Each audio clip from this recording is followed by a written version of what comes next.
Hey, welcome back guys, and welcome back to the channel. Today we are actually going to be going over part 3 of the Integra build, and we are actually going to go right in and start with the engine bay. So for the engine bay, we actually have a J32A and a Acura TL LSD 6-speed trans. For the J32, we have a BC VTEC killer cams and Supertech spring package.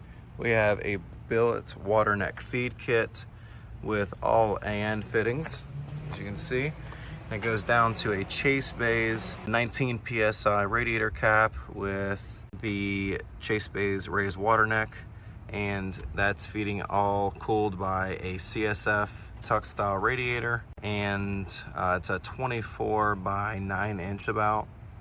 And then the fans are Mishimoto fans with 600 CFM cooling. All right, now next up is the headers. So for the headers, we have the P2R headers, and these are actually the full kit for where they go pretty much all the way back to your exhaust, and then you can start putting the rest of your exhaust in. So it goes down to a Y pipe, and then you can have your 3-inch exhaust just extend from there, so you don't have to worry about making anything else. This makes it really easy, super simple. I know some other kits, they only have the headers, and then you have to make the rest of the piping to mount it all. As far as an oil catch can setup, this is actually going to be going away soon. I do have a Vibrant oil catch can setup that's going to be going in. I'm actually going to be mounting it down in here, which will be sweet.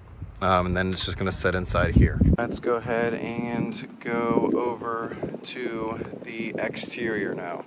Now for the exterior is pretty much all repped. And then we have the PCI side skirts. These are the 4-inch side skirts. And then we have KE Motorsport Pro wheels. So we actually have 15 by 10s in the front. And these are wrapped in a new Nankang CRS V2s. And then they have a beautiful tread line. So I'm actually gonna be switching to these for all my tires because they are non-directional. They are inside outside, so I can actually rotate my tires much easier versus my RT660s, which I've always run. Nothing wrong with the tire, it's just more of a simplicity. I can get more tire life when I'm out on the track. I can actually swap them between each track day, and then that way I'm getting some more even wear. But these are actually 15 by 9s in the rear. As far as the back goes, we have the PCI swan neck, and we have the Top One Motorsports rear diffuser. Super aggressive. I really love the look of it. And then one thing to note, these brackets are actually the newer style on the PCI brackets here. They never came down before to the back to provide additional support, like when you're pushing on like this. I mean, it really doesn't move, whereas the older version, it would actually just be with these 5 bolts, and it would actually have some play in it. So props up to PCI for just continuing to, make better products, even a product that they already have selling, and just making better versions of it. And then as far as suspension goes, so I actually have Annex coilovers, the Pro specs with 18K springs in the front. They're the Swift springs, and then the 8K springs in the rear. And then as far as more suspension components, I got a lot of PCI spherical stuff. It'll kind of includes things like your upper camber arms, lower control arms, camber links, sway bar is actually a ASR sway bar. If we can get a glimpse of that, you can kind of see that in there. And then you can kind of see the Annex coilovers down there and the PCI stuff. All right, let's go ahead and walk over to the inside of the car. So we have race equip seats. These are, we have a containment seat on the driver's side, and then a regular bucket seat on the passenger side. And then they both have the 5-point harness. Truly love it. I mean, for the price, you really can't beat it. I think these are some of the best seats out there for the price. And another big thing is these are actually all Velcro. So if you want to swap out, your pads, they get worn, easy to do. They're mounted with the PCI seat brackets. I have a lot of PCI stuff in this car because, they've made great products. I started great customer service. The dash is also PCI. This is a PCI dash with the dash screen holder.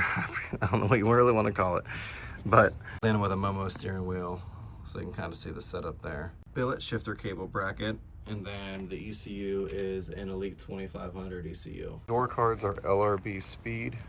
These are aluminum, and they are actually just painted black, so I will be getting them powder coated eventually to match the dash, since these are already powder coated. and that's really, really, you know, a nice look and a durable product compared to just regular paint. As far as, I did miss the sunroof, so I do have a carbon fiber sunroof delete panel. It saves you a lot of weight. I mean, you're looking at 50 to 70 pounds, I believe, whenever you actually delete the sunroof. And then of course you can see the inside of it. Not very pretty on the inside, but whatever. And then a 4-point roll cage in the back, kind of. And then it is all fully gutted, so there's not really much to see back there. And then also another big thing with the J series is the PJ Customs wiring harness. Really love that. Love talking to PJ. He is a great guy and gives me support all the time. Now I'm gonna go over some future upgrades that I plan on doing. Some things that are kind of near, like I said, oil catch can. I have a Vibrant one already. I'm gonna be replacing all the fuel lines with AN fittings, and then, you know, get that ready for going to E85. I do have the Haltech flex fuel sensor, and that will be pretty nice. And then I do have a board over here. It's kind of my car show display board. So this actually has a lot of the things that are on the car. I'll just kind of go down it quick so you can pause it if you guys want to see anything that I may have missed. But please, guys, give me a like and subscribe, and like I said, ask any questions you have, and I'll be here to help you out. Talk to you later.